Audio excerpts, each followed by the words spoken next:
fun to see everyone popping in. It certainly is. I'm partly waiting for Karen to pop in since she's our. I'm here. Oh, okay. She was there. She's behind the EDSD logo. Hi. Nice. I'm hiding behind the logo. Hi, Nancy and Debbie and Marshall and Carrie. Oh, some faces, don't know everybody. Alex and Therese and Tom. It's good to see everybody. There's Carol. I can't see her face, but.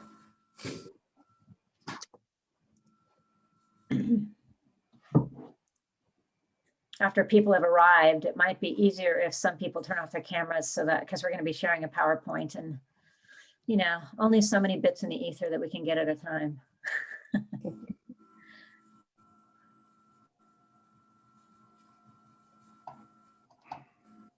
Tell us when to do that.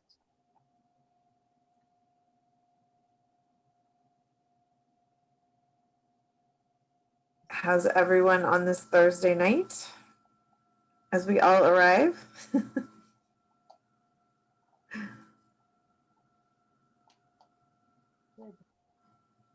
Good. It's nice to see you, Deanne. It's good to see you too, Nan. I'll turn my camera and my sound off. Good to see you all. Should I mute the voice as well as the camera?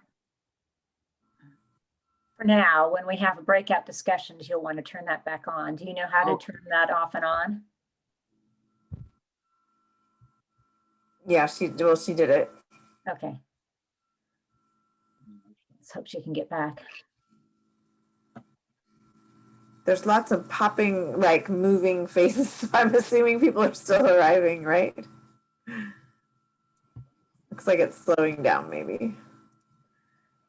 And I'm having, my PowerPoint is, do you have the PowerPoint ready just in case mine doesn't want to cooperate?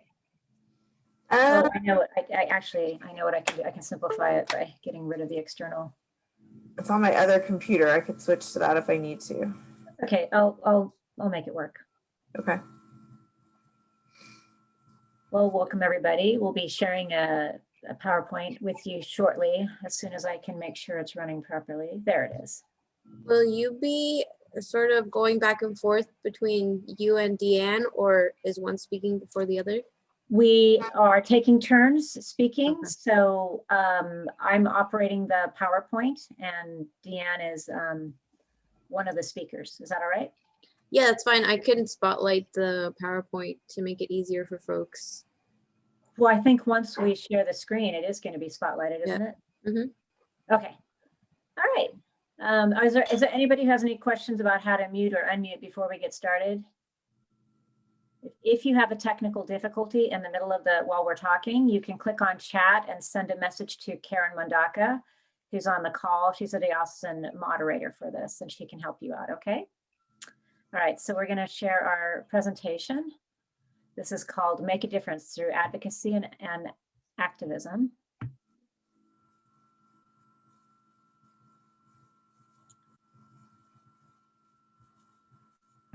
Okay. There, looks like you're seeing it, but I'm trying to get it to show you the slideshow. Right now? Okay, there it is. Perfect. But I want to see the slideshow. And I chose that and it just doesn't, it never really wants to stay there. Okay. There it is.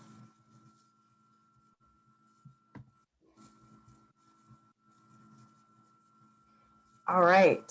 So I'm going to start, and as Janine said, we will trade off. The way we're structuring this time is that we'll share some ideas, Janine and I at the beginning, and then we will break into groups and have a good chunk of time, about 15 minutes, in smaller breakout groups to process the ideas, and then come back to the bigger group to share some of the discussions that you all have had. So in our time, our 45 minutes together, we're going to start by letting you know who Janine and I are. I'm Deanne Rios, and I have a relatively new position in the diocese as a missioner of peace and justice. I share that role with Rebecca DeNovo, the Reverend Rebecca DeNovo, who's facilitating the other breakout. And a missioner, if you don't know that term, is we have a missioner of youth, a missioner of military ministry, Latinx ministry. So someone that focuses on a specific issue for the whole diocese. And so it's a new role, and it's an exciting role because Rebecca and I are able to, we are getting started with and excited about drilling down, thinking about how to organize and support and initiate efforts around peace and justice for the diocese, and support individual congregations in doing that work, and also individuals as well. So that is the role that I am in the diocese. And then I also work at Good Samaritan Church with Janine. She is the priest there, and I'm a digital evangelist. And I literally started that job 3 weeks ago. It's a new job at the church and a new job for me. It's really exciting. So I'm doing communications, evangelism, relationship building. And then EPPN of California is an organization that would be good to know about, and I am representative to that for our diocese, or one of them. It's the Episcopal Public Policy Network nationally. That's a national organization. And then there's a group in California of representatives from the different dioceses in California that meet to think about public policy for our diocese in the state. So that is me. Hi, everybody. I'm the Reverend Janine Scanoni. I'm the rector at Good Samaritan, and as an elected member of the Executive Council, I am the chair of the Diocesan Service and Advocacy area, and I've been the chair of the Advocacy Committee for about 3 years. I'm also a clergy member of the San Diego Organizing Project, which seeks to bring about racial equity and economic justice and so on in the San Diego area. They've been around for 40 years. And I was the first chair of the San Diego arm of the EPPN of California. All right, so during our time together this evening, we are going to consider faithful responses to injustice. We want to think about advocacy and activism and think about the difference between them. Also discuss ways to be involved in advocacy and activism. And then as we do this work, it is intense and sometimes heart-wrenching and exhausting work. So we're going to also think about self-care, which is an important piece of doing the work for the long haul. So we wanted to get started because we are addressing this and coming at this as a diocese, and because of our faith in Jesus and our Christian faith, we wanted to kind of touch bases on and think about what's the biblical and moral basis for this work. So this, I think, is important to keep in mind because some of the justice issues that we think about and talk and work on can become and feel political. And I think the distinctive that we bring to this is that we truly are, and not that being political is a bad thing, but we have another dimension that we're bringing, and that is the basis for this work, and that is our faith. And so the Hebrew Scriptures, the Old Testament and the New Testament, both consistently teach and model caring for the widow, the orphan, the disenfranchised, the people who are marginalized. Jesus certainly in his teaching and his ministry was all about calling out attention to serving, loving, healing the poor, the sick, the outcast. And then our baptismal covenant, you may be very familiar with, but I'm going to read a small portion of it. So in our baptismal covenant calls us to seek and serve Christ in all persons, loving our neighbors as ourselves, and to strive for justice and peace among all people and respect the dignity of every human being.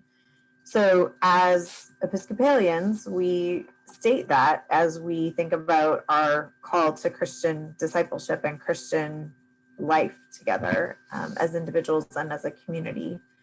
And then the Lord's Prayer, it's a prayer that we probably most of us say every Sunday, but Jesus announced that the reason when he showed up on earth that he was bringing the kingdom of God to earth. He was showing us what it was about, and he left us to build that kingdom here on earth, to bring God's kingdom, God's ways, God's values, God's love and care for people, the marginalized being a major focus of our call, as Christians, to bring that kingdom here on earth as it is in heaven.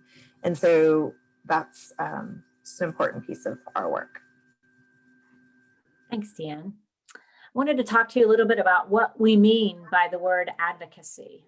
I think it's interesting that in our church tradition and in the biblical tradition, the other name for the Holy Spirit is the advocate, the one who works for us on earth. Advocacy refers to long-term work to bring about changes, and it requires a sustained effort. And there are several aspects to that sustained effort. It requires learning. So you can't simply advocate for something or against something unless you have deep knowledge about the issue, especially issues that require systemic change. You just heard the Reverend Tracy Blackman basically explaining the history of how racism came to be in this country, because unless you understand how it came to be, you can't hope to dismantle it. It involves praying. All Christian advocacy has to be based in prayer, asking for help, being sustained by the prayer ourselves, and also praying for the people we're trying to help so that they know we stand with them. It involves speaking to government bodies about public policies and the moral issues surrounding them. Our presiding bishop, the College of Bishops, our General Convention, and our diocesan conventions all make resolutions and public statements about public policies, such as how we treat immigrant children arriving at the border alone, or sexual harassment in the workplace. And we do it because we care about the moral issues that are underpinning those injustices. It also invites inviting others into the work, which makes it very similar to evangelism. And a lot of people argue that advocacy and evangelism are the same thing, because you are working in the veins of the gospel and trying to get people to bring about the kingdom of heaven on earth. And it involves, I consider it sort of umbrella for activism, because in order to do advocacy, at times you have to participate in activism, usually many, many, many acts over time to bring about that lasting change. Some examples of advocacy, and I love the fact that Tracy Blackman brought up voter rights problems for African-American voters, because one of the most stunning examples in the recent past of advocacy is Stacey Abrams working 10 years to remove every legal thing happening in Georgia to strip Black voters of their rights. She did this after she nearly won the election in Georgia, I think it was for governor, and then discovered that a lot of Black voters had been wiped from the rolls. And so she worked 10 years to slowly push back, to change laws, to get helpful laws enforced. Another example of advocacy are the sacred ground groups that we've had going throughout our diocese for, I think, about 2 years now. Those became exceedingly popular after the deaths of Breonna Taylor and George Floyd in that summer and the spring of 2020. And all of a sudden we had churches around the diocese clamoring to start groups because they want to learn and because they want hearts to change. We also, the Reverend Brecca DeNovo led a charge to have weekly prayer vigils leading up to the 2020 election, to have safe and fair elections. And they did these in public places such as public library plazas and street corners to get people aware of the issue and to get them to pray. It could be things like phone banking to encourage voter registration. That's actually working on the long-term goal of getting more people to vote so that we have everybody's voices involved.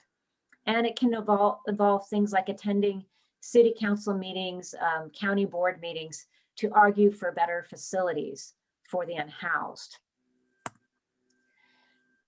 Activism, on the other hand, is a series of short-term actions that accumulate over time to bring about change. They include things such as protest, prayer, phone banking, letters, texts, calls to your government officials, boycotts, civil disobedience, gun buybacks. People of all political and religious persuasions are engaging in activism. A lot of, as you see these pictures, you think, oh, this is a politically liberal thing. Well, no, as we have seen, there are protests done by people of every ilk who have a stake. Green initiatives in churches, the Pride Parade. And people are called to activism when something has so pressed upon their heart and mind that they can't stand the injustice anymore. I'll give you an example.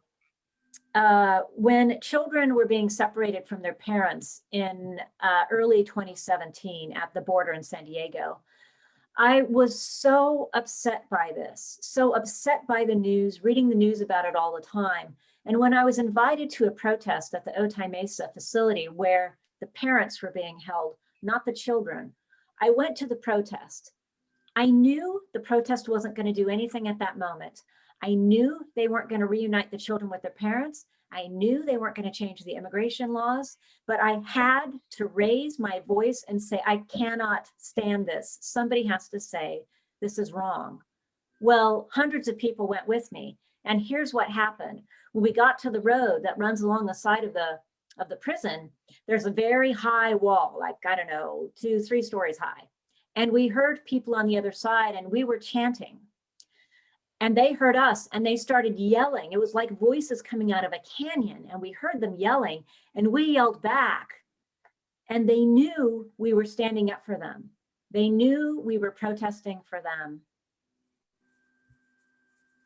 Lots of people got involved in phone banking. People at my church who never would have done any kind of activism or phone banking got involved in calling people up to ask them if they were going to vote in the next election.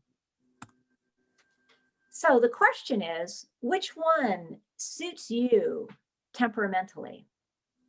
Advocacy takes patience.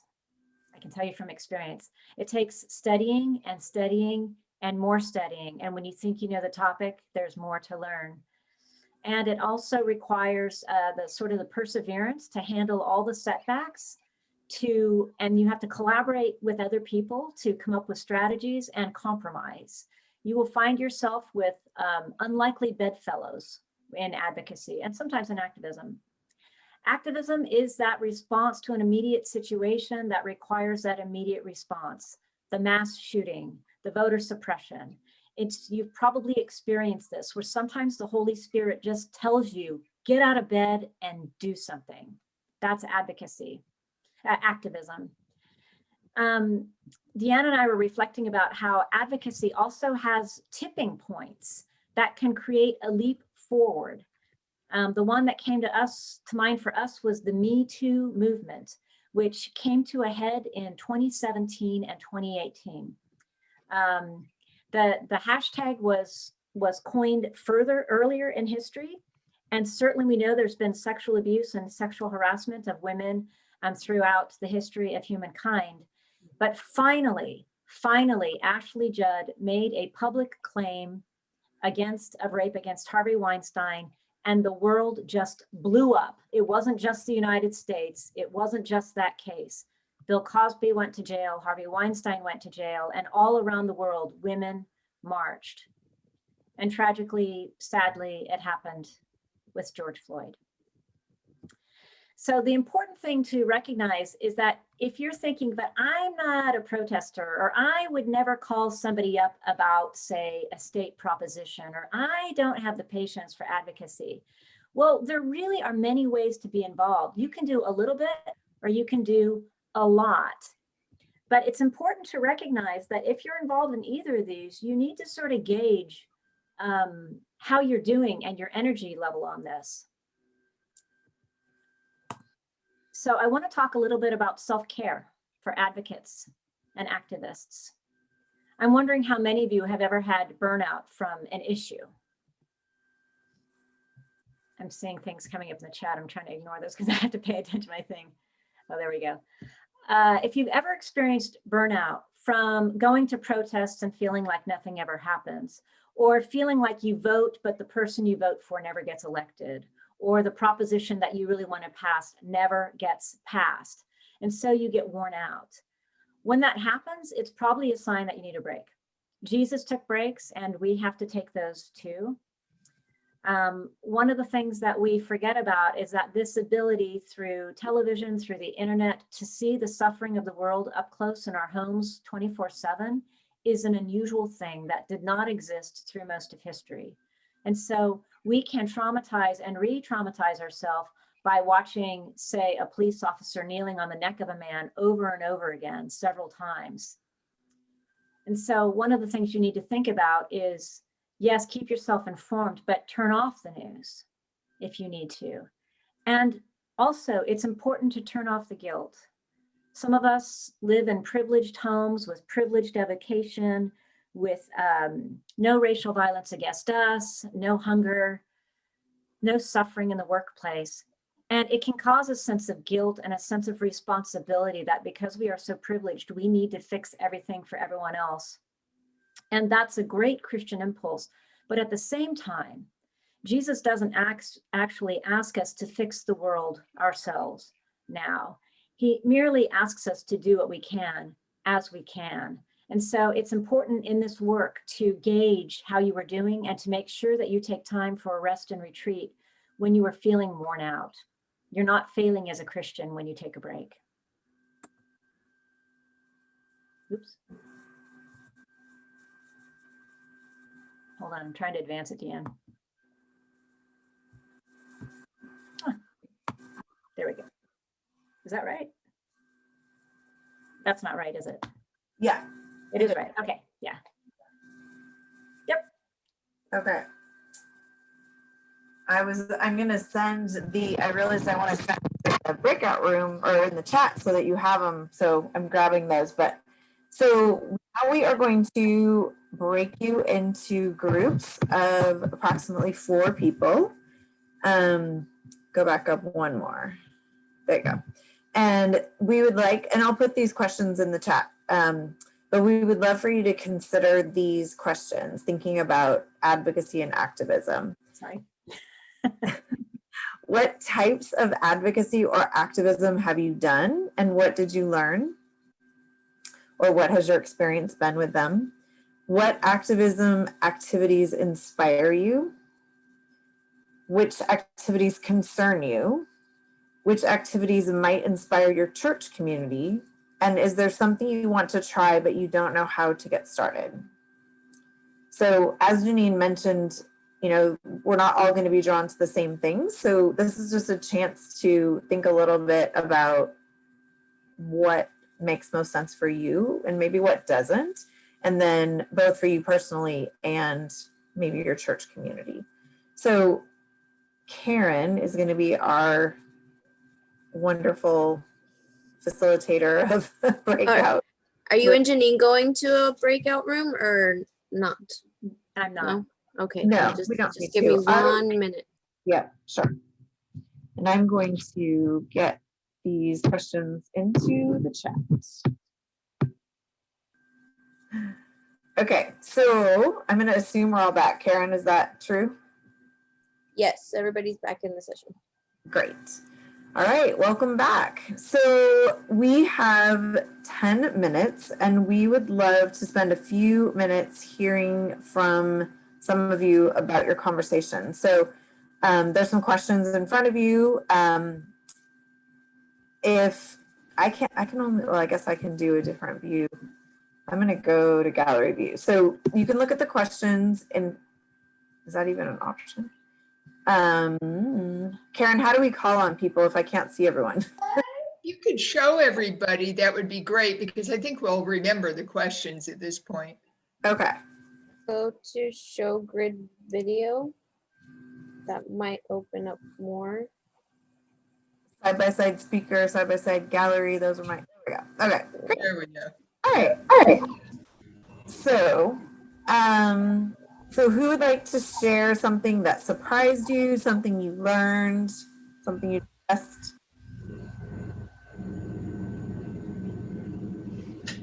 Yes.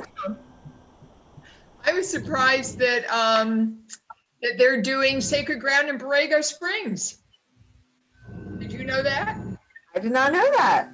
Wonderful. Yeah, Carrie's doing it from the East Coast because she goes back and forth. So they have a dozen people, and 3 are back east and 9 are more towards Borrego. So I got the name of who to contact there. That's great. Thank you, That's Carrie. really It was great. Who else? We just have a few minutes, so quick shares would be. Tom Morelli. Yes, Tom, sorry. Oh, you're Unmute muted. yourself, Tom. I know you guys normally want me muted. Nonetheless, I learned that St. Matthew's is not doing Sacred Ground. And I understand, at least from a limited perspective, that they're not doing it because they're made predominantly up of people of color. And for the first time in my life, I realized that Christ Church Coronado and St. Matthew's is separated by a little bit of water and a big old bridge, and that's about it. And there's no reason that that continues that way. Yeah. Yeah, it's definitely very close. That'd be a great partnership. Who else? I didn't really know about Sacred Ground, so I'm hearing about it, and I think it might be something I would be interested in participating in. Great. What church are you at? One of the churches, or? We've been attending St. Bart's in Poway, and we actually have been attending because they have services outside. So we're one of the few people here that's not only attending by Zoom, but I think they are progressing in that area. So we're going to start again in May. We have 4 groups going now. They've been going for 8 months. Well, we just started at St. Dunstan's. I didn't know that. That's great. Yeah, we're just on our second. We just finished our first. We split the first one into 2, and so we'll be on our second lesson in a couple of weeks. Super. Paige Blair announced today that she has open seating for their 6th program that's about to start, and that anyone interested can contact her. So maybe you could put that in the chat somehow, because I don't know how to do it. Where is that? Had 5 groups at Good Sam starting in 2019 and extending into 2020. And then we started another 3 after that. And one of them is a bunch of members of a Presbyterian church up in North County that wanted to participate. So that's because it's via Zoom, anybody can participate from anywhere. So I just would like to clarify something about St. Matthew's not doing Sacred Ground. And it's not because, and I can only speak for myself, I'm not representative, like by no means do I claim to know the minds of everyone in my community. The reason why I find it hard to even advocate for Sacred Ground is because I feel like our community has kind of been on the outskirts of the larger Episcopal Diocese for a while. So it's hard to buy into curriculum that was put out by the diocese regarding racism when it feels like, when I don't trust the intentions behind it, when I don't trust the history behind it. I know that it was a group of people of color who put it together, so it should be trusted. However, I have my own reasons to distrust anything that is advocated by the diocese as far as anti-racism conversations. Your courage in saying that, Rachel, and your very voice much. is very, very important in this conversation. It's a curriculum that was recommended from the highest level of the Episcopal Church by our African American presiding bishop and by Stephanie Spellers, herself an African American. But actually, the curriculum was written by a white woman who learned that her family had been slaveholders and the history of her family. And here's the interesting thing about it. The intention was primarily for white people to learn what Tracy Blackman was trying to teach about the history, that the intentional history of racism in the United States. And yet many people of color love the curriculum and have done it. This is across the country, not just in the diocese, because they have also found it life-giving. But I hear why you yourself did not trust the recommendation, and I will pass that on. I'm so grateful for your willingness to share. And I'm sorry for the hurts that have happened to you that have led to that distress. I'm deeply sorry. Janine, do you know any group of sacred ground that is being led by a person of color? May I answer? I'm at St. Paul's, and we just completed our 8th session. And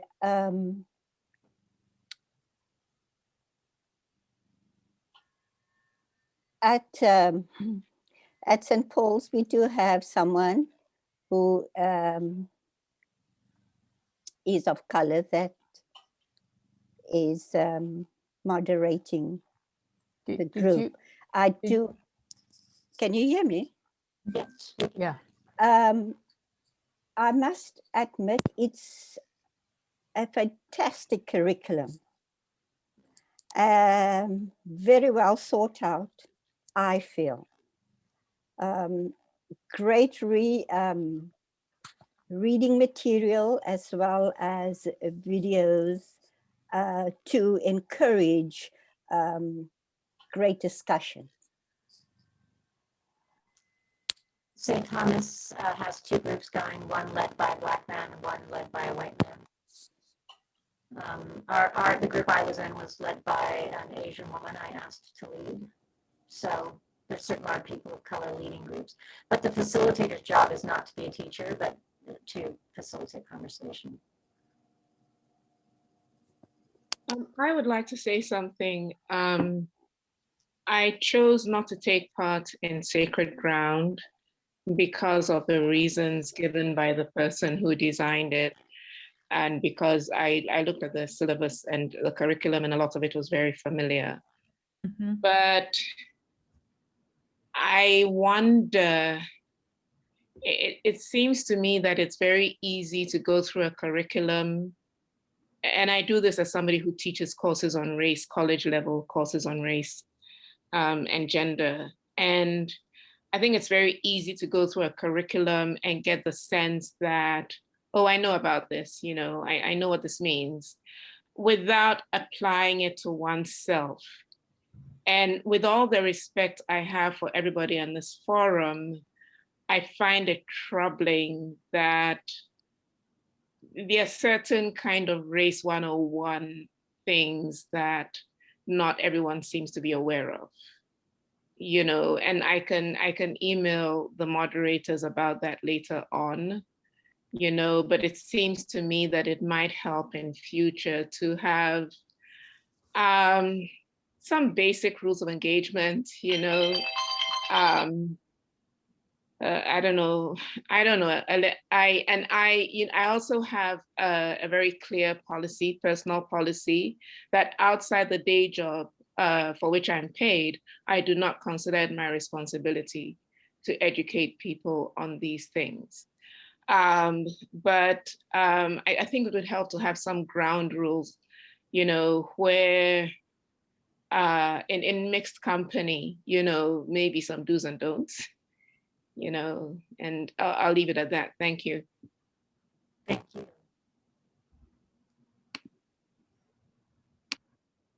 So it's 7:30, which was the time that we were supposed to end. Should we go ahead and wrap up, or I don't know, do people want to share a few final thoughts, or where are we on that? Does anyone else want to share before we wrap up? Oh, let me just thank you so much. Chris Davidson in Palm Desert. But in the early 90s, I lived in Pasadena and I went to All Saints. At that point in my life, I was not connected with the Episcopal Church. And I showed up at the church to hear some good music. And I suddenly found myself meeting some people who were involved in AIDS activism. And that got me, the activism part of it, got me connected to them, got me connected to the church. And that was the next 25 years of my life. So the engagement in this kind of thing is not only is a great thing to do, but it's a great way to address that thing that has come up in our own strategic planning in Palm Desert, which is lots of, especially young people, are very interested in these issues, which are aligned with the issues and concerns of the Episcopal Church, but they go right at the issue.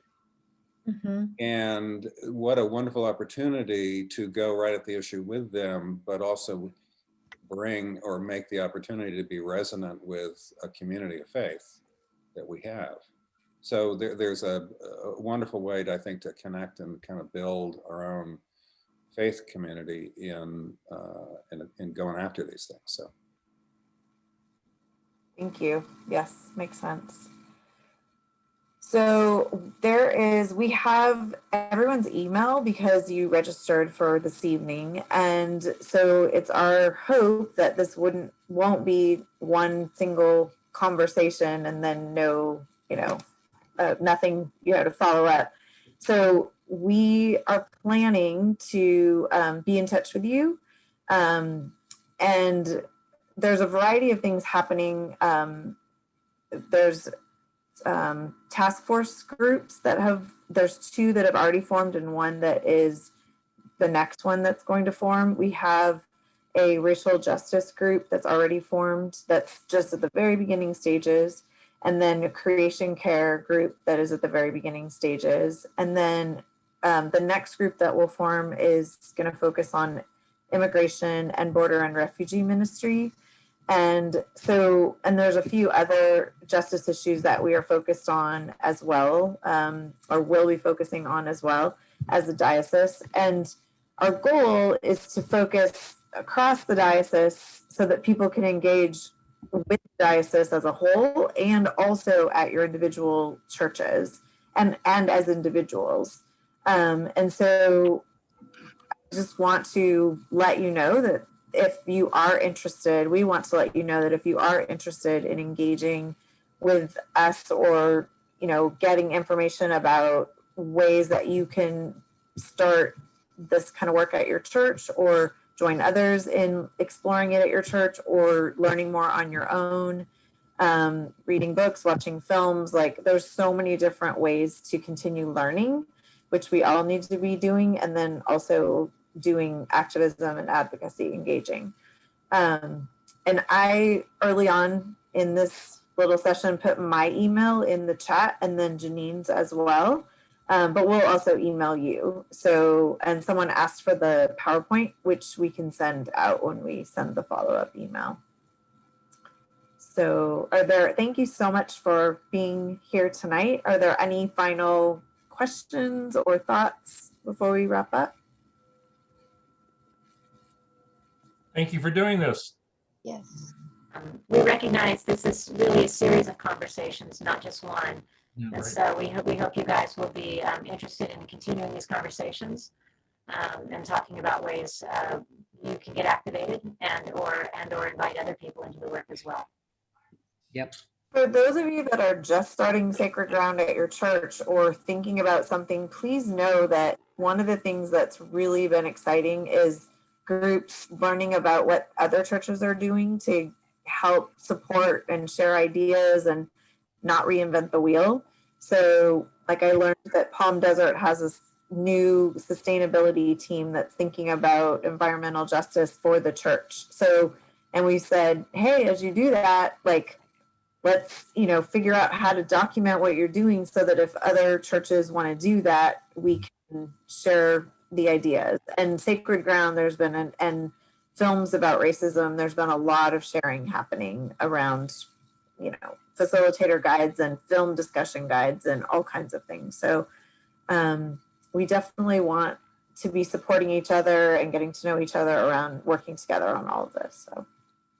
And I just want to say there's a lot more to advocacy and activism in this diocese than Sacred Ground. There are a lot of people who've gone beyond that group to getting involved in organizing in San Diego and getting involved in all sorts of actions across the diocese and the country.